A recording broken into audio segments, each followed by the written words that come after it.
Pancreatitis aguda. La pancreatitis aguda es la inflamación repentina del páncreas. Buenas noches, doctora. Buenas noches, compañeros. A continuación tenemos el tema pancreatitis aguda. Como concepto de epidemiología podemos decir que la pancreatitis aguda es un proceso inflamatorio agudo del páncreas, con repercusión variable de tejidos locales y sistémicos y con una mortalidad del 5 al 17%. La causa más frecuente de la pancreatitis aguda es la litiasis biliar. Debido al aumento de obesidad, hay una mayor prevalencia de litiasis biliares y en consecuencia la incidencia de pancreatitis aguda también está aumentando. La edad media para el diagnóstico es de 55 años. En cuanto a su etiología, tenemos la más frecuente, la litiasis biliar, con un 40%. Esta es la causa más frecuente, sobre todo en mujeres. El cálculo se impacta lo que es en la papila de Water, provoca lo que es una alteración del perfil hepático en la analítica. También tenemos lo que es el alcohol, en un 30%. Esta constituye lo que es la segunda causa más frecuente, sobre todo en varones. Además de pancreatitis aguda, un 10% de los pacientes con alcoholismo crónico desarrollarán lo que es una pancreatitis crónica. También tenemos lo que es de causa idiopática en un 15%, en la cual las dos terceras partes se detectan microcálculos. También tenemos lo que son las causas metabólicas, como por ejemplo una hipercalcemia, una hipertrigliceridemia, un páncreas autoinmune.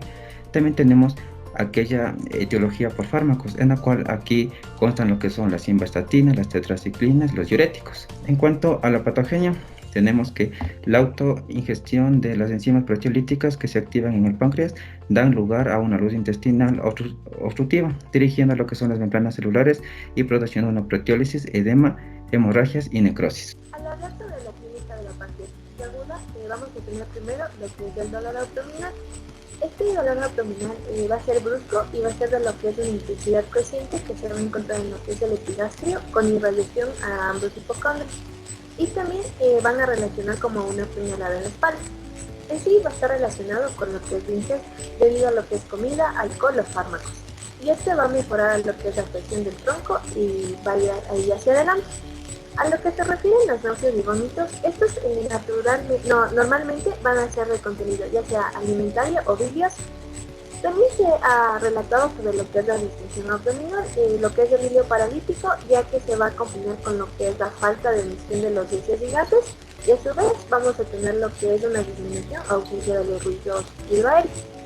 Se puede presentar lo que es la ictericia, y esta va a ser producida debido a que un cálculo se va a encontrar en la papila de Water o ya sea por una obstrucción del colédoco, porque existe una obstrucción por un edema de la cabeza del páncreas. También se puede presentar lo que son un derrame pleural y atelectasis, pero esto llega a ser más frecuente el izquierdo. Al hablar de lo que es el paciente robot en la pancreatitis aguda, comúnmente se va a referir a una epigastrasia intensa que se va a irradiar en cinturón hacia la espalda, y esto puede estar asociado o no a lo que son náuseas y vómitos. A lo que se refiere el examen físico, se va a caracterizar por ser un abdomen doloroso a la palpación que se va a encontrar distendido y lo que es una disminución de los vellos hidroaéreos. A lo que se refiere a las pancreatitis graves, vamos a tener lo que es primero la presencia de la fiebre debido a que se van a liberar mediadores inflamatorios y este va a representar lo que es un proceso inflamatorio o infeccioso. A lo que se refiere al shock, como ya lo sabemos, se va a referir a lo que es la hipovolemia, por lo que es la vasodilatación periférica o por el aumento de la permeabilidad. Y lo que se refiere al fallo multiorgánico debido a lo que es el shock y el proceso inflamatorio sistémico. Al hablar de la pancreatitis necrotizante, en sí vamos a tener dos signos que se pueden denominar como característicos. El primero es el signo de Grey-Thorne, que se va a dar por lo que es una equimosis en los flancos, y el signo de Kuhn, que es una equimosis en el área periumbilical. En sí, ambos signos son de muy mal pronóstico. Hablando del diagnóstico, el diagnóstico de pancreatitis aguda se establece con la presencia de dos de los siguientes tres criterios. 1, dolor abdominal típico de la pancreatitis aguda. 2, amilasa y o lipasa 3 veces por encima de la normalidad. Y 3, hallazgos característicos en una prueba de imagen. En lo que concierne a la analítica, va a existir una leucocitosis con neutrofilia como fenómeno reactivo. Hemoconcentración hipernatremia por deshidratación al aumentar el tercer espacio. También vamos a presenciar una hipocalcemia que se produce por saponificación intraperitoneal del calcio o alteración de la respuesta de las paratiroides. y también pueden aumentar la bilirrubina o las transaminasas por compromiso del drenaje de la bilis. Hablando de la amilasa sérica, si esta es mayor de 600, que es 3 veces por encima de la normalidad, se considera sugestiva, mientras que cifras superiores a 1000, que esto representa 5 veces por encima del valor normal, son prácticamente diagnósticas. Además, se eleva en abdómenes agudos no pancreáticos alrededor de un 37%. Como consecuencia de la lesión tubular renal, la amilasuria persiste más que la amilasemia, por lo que puede ser útil en casos de varios días de evolución. El aumento de amilasa no es proporcional a la gravedad de la pancreatitis, y una amilasa normal no descarta una pancreatitis aguda. Hablando de la lipasa sérica, esta es más sensible y específica que la amilasa, por ello se considera el marcador recomendado para el diagnóstico. Esta está asociada con la amilasa, aumenta en rendimiento diagnóstico. Si la lipasa está elevada, se descarta un origen ginecológico o salival de la elevación de la amilasa. Aquí tenemos una tabla en donde se compara a la amilasa con la lipasa. Hablando en elevación, la amilasa se eleva entre 2 a 12 horas desde el inicio de la clínica, mientras que la lipasa de 4 a 8 horas desde el inicio de la clínica. El pico más alto lo va a tener la amilasa entre las 2 y 24 horas, la lipasa a las 24 horas. La duración de sus cifras elevadas va en la amilasa de 2 a 5 días y la lipasa de 8 a 14 días. Como hablamos de sensibilidad y especificidad, la sensibilidad de la amilasa es de un 72 a un 83% y de la lipasa de un 95 a un 100%, mientras que la especificidad de la amilasa va de un 81 a un 99%. La especificidad de la lipasa va de entre 97 a 99%. En cuanto al diagnóstico que podemos hacer mediante lo que son las pruebas de imágenes, vamos a tener primeramente lo que es la radiografía simple. Primeramente en lo que es el abdomen, aquí vamos a ver imágenes cálcicas en hipocondrio derecho en la pancreatitis de origen biliar. En área pancreática, esto en lo que es el L1 y L2, sobre todo en las pancreatitis crónicas. El asa centinela o el hilo difuso para atonía gástrica y también el intestino delgado. En lo que es el RX simple de tórax, vamos a poder observar un derrame pleural y atelectasis laminares en el hemitórax izquierdo. Y en la ecografía abdominal, lo que podemos visualizar es el edema y el aumento del tamaño pancreático. Esta misma debe ser realizada en todos los pacientes con pancreatitis aguda al ingreso, pues detecta origen litiásico y también nos ayuda a descartar signos de obstrucción de la vía biliar. Otro de los exámenes de imagen que podemos realizar es un ataque abdominal con contraste. En este ataque abdominal con contraste debe ser intravenoso, siendo la técnica de imagen de elección para la valoración de pacientes con pancreatitis aguda.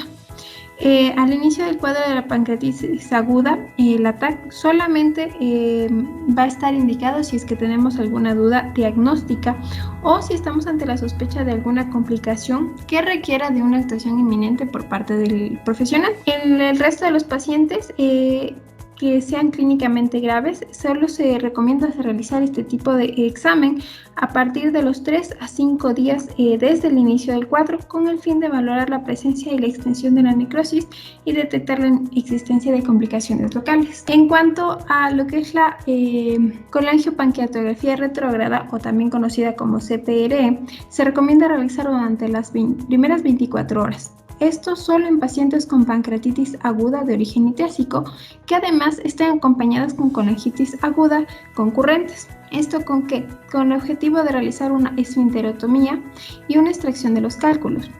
Si es que estamos en un caso donde hay una ausencia de colangitis o ictericia, es preferible realizar una colangioresonancia o una ecoendoscopía con el fin de detectar una coledocolitiasis si es que estamos ante una alta sospecha. En cuanto a la resonancia magnética, esta la vamos a poder comparar con la TAC.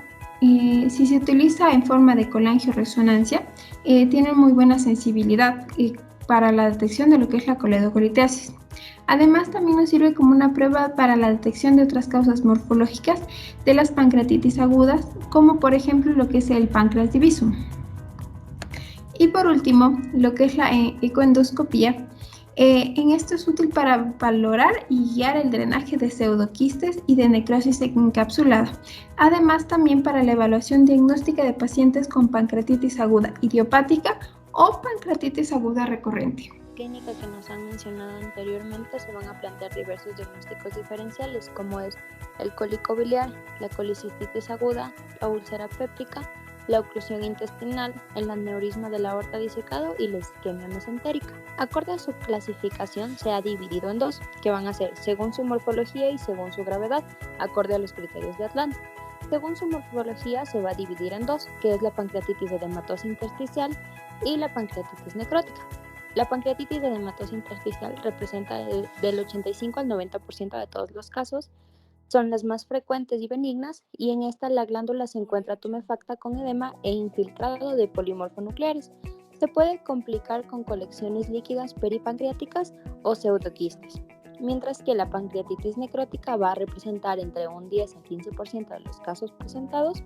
En esta existen además áreas hemorrágicas y necróticas. La necrosis se puede apreciar a través de lo que es una tomografía computarizada con contraste, pues las zonas de páncreas que están necróticas no captan el contraste, por lo que serán hipodensas. Es una pancreatitis con peor pronóstico, pues si la necrosis se infecta puede desarrollar lo que es un fracaso multiorgánico. Y ahora, según la gravedad, de nuevo acorde a los criterios de Atlanta, la van a dividir en tres, que son leves, moderadas y graves.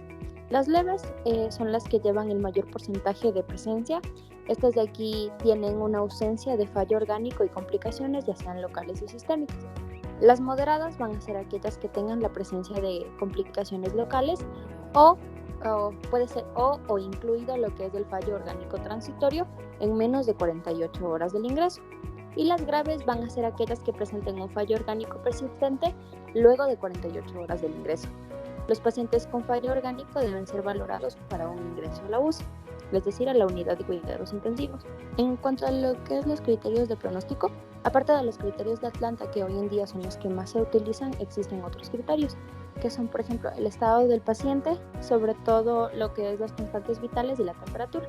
En estos de aquí se debe evidenciar los signos de respuesta inflamatoria sistémica, es decir, la frecuencia cardíaca mayor a 90 latidos por minuto, frecuencia respiratoria mayor a 20 respiraciones por minuto, una PCO2 menor a 35 milímetros de mercurio, una temperatura entre 38 a 36, es decir, más de 38 o menos de 36, leucocitosis más de 12.000 o menos de 4.000 o más del 10% de neutrófilos inmaduros. En esta de aquí también corresponde lo que es una edad mayor a 55 años, que presente comorbilidades u obesidad. Estas de aquí van a indicar lo que es un mal pronóstico. En cuanto a la PCR, es decir, la proteína C reactiva, tiene que ser mayor a 150 o una creatinina mayor a 1.8 a las 48 horas del ingreso. También puede existir la presencia de lo que es necrosis pancreática o peripancreática, colecciones extrapancreáticas o un hematocrito mayor al 44%, todo esto representando lo que es mal pronóstico para el paciente. Listo. En cuanto a lo que es el tratamiento, primero vamos a comenzar con una fluidoterapia intensiva. Esto de 250 a 500 ml por hora durante las primeras 12 a 24 horas. ¿Por qué se realiza? Es por una frecuente hipovolemia derivada de los vómitos, de una dieta absoluta, de un tercer espacio, de la vasodilatación y del aumento de las pérdidas insensibles. El objetivo de esto es disminuir el hematocrito en pacientes con cardiopatía y nefropatía. Se debe realizar bajo monitorización de presión venosa central con el fin de evitar alguna sobrecarga hídrica peligrosa. En cuanto a la dieta, en los casos leves, esta puede iniciarse inmediatamente como una dieta baja en grasas, siempre y cuando el paciente no presente lo que sean náuseas ni dolor abdominal. En alguna pancreatitis grave, en cambio, la nutrición enteral es el soporte nutricional de elección y la nutrición parenteral sería la última opción. En cuanto a la analgesia, vamos a poder utilizar lo que es el paracetamol y opiáceos endovenosos sin evidencia de cuál es el mejor opiáceo. Se tiene que evitar el uso de AINES debido a la gastropatía que pueden generar, así como a la nefrotoxicidad asociada. Siguiendo con lo que es el tratamiento, podemos administrar lo que es también antibióticos. Hay algo muy importante aquí, es que no se recomienda el uso de una antibioterapia profiláctica en pacientes con pancreatitis aguda grave, ni mucho menos en aquellos con necrosis estéril para evitar la infección de esta. De elección se recomiendan lo que son los antibióticos carbapenémicos, el imipenem, las quinolonas o metronidazol, ya que estas presentan un buen espectro y penetrancia en tejido pancreático. También se pueden utilizar si el paciente presenta una colangitis asociada o cualquier otra infección en otra localización.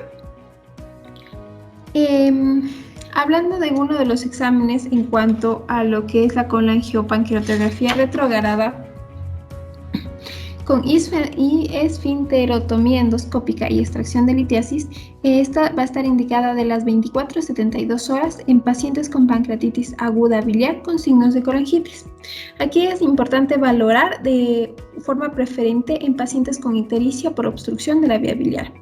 La colecistectomía, en cambio, laparoscópica, se recomienda en los pacientes durante su primer ingreso. Esto si es que ellos presentan una pancreatitis aguda leve de origen biliar, ya que ha demostrado prevenir lo que son episodios recurrentes. Ya.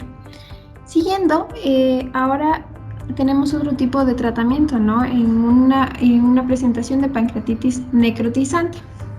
Aquí debemos pensar que inicialmente toda necrosis pancreática que aparece como complicación durante la evolución es estéril y su tratamiento será similar a la de la pancreatitis sin necrosis, una dieta absoluta, sueroterapia, analgesia y soporte nutricional enteral por sonda, aunque esta enfermedad va a tener un curso mucho más prolongado. Al avanzar esta enfermedad, hasta un tercio de los pacientes pueden desarrollar una infección por la necrosis, con un alto riesgo de evolucionar a un síndrome respiratorio con fracaso multiorgánico persistente y una alta mortalidad. Aquí además debemos sospechar una infección cuando los pacientes tienen algún deterioro o una ausencia de mejoría a partir de la tercera semana. En estos pacientes es importante realizar una punción aspiración con una aguja fina de la necrosis para cultivo y Gram, guiada por una econdoscopía en primer lugar. Finalmente, en caso de que el examen de Gram o los cultivos sean positivos, vamos a iniciar una antibioterapia dirigida y vamos a plantear la necrosectomía endoscópica. Esta se realiza desde el tubo digestivo, generalmente en el estómago, mediante la inserción de una prótesis con ecoendoscopía para formar un túnel y así poder acceder a la cavidad necrótica, para realizar lo que son los lavados y desbridar el exceso de tejido necrosado e infectado con los diferentes instrumentos quirúrgicos. Los lavados se suelen realizar con suero salino fisiológico y con agua oxigenada. Si el paciente no muestra mejoras, se van a plantear varios abordajes endoscópicos de la colección o recurrir a los drenajes externos. Si a raíz de esto igual el paciente no mejora, vamos a recurrir a una necrosectomía quirúrgica. Ya, dentro de lo que es el papel de la cirugía en la pancreatitis aguda, para lo que es la pancreatitis aguda leve litiásica, aquí se va a recomendar lo que es una colecistectomía antes del alta para de esta manera prevenir o evitar lo que son las recurrencias. Dentro de lo que es la pancreatitis aguda litiásica necrotizante, aquí se debe recomendar o se recomienda diferir la colecistectomía hasta la resolución de la inflamación y también lo que son para disminuir las colecciones y de esta manera evitar lo que son las infecciones. En cuanto a la pancreatitis aguda necrotizante infectada, que esté inestable, aquí se prefiere un método mínimamente invasivo de necrosectomía quirúrgica antes de una necrosectomía abierta para de esta manera minimizar o disminuir los riesgos de una infección diseminada. Dentro de lo que son las complicaciones, hay complicaciones a nivel sistémico y también local. Dentro de lo que son las sistémicas, puede generar un shock hipovolémico por el líquido atrapado en el tercer espacio, también una insuficiencia respiratoria, hemorragias a nivel digestivas en la parte alta, insuficiencias renales, a nivel cardíaco puede generar edema pulmonar, arritmias. También puede generar complicaciones a nivel metabólico como hiperglucemia, hipocalcemia, el hipercatabolismo. También a nivel hematológico que puede generar una coagulación intravascular diseminada.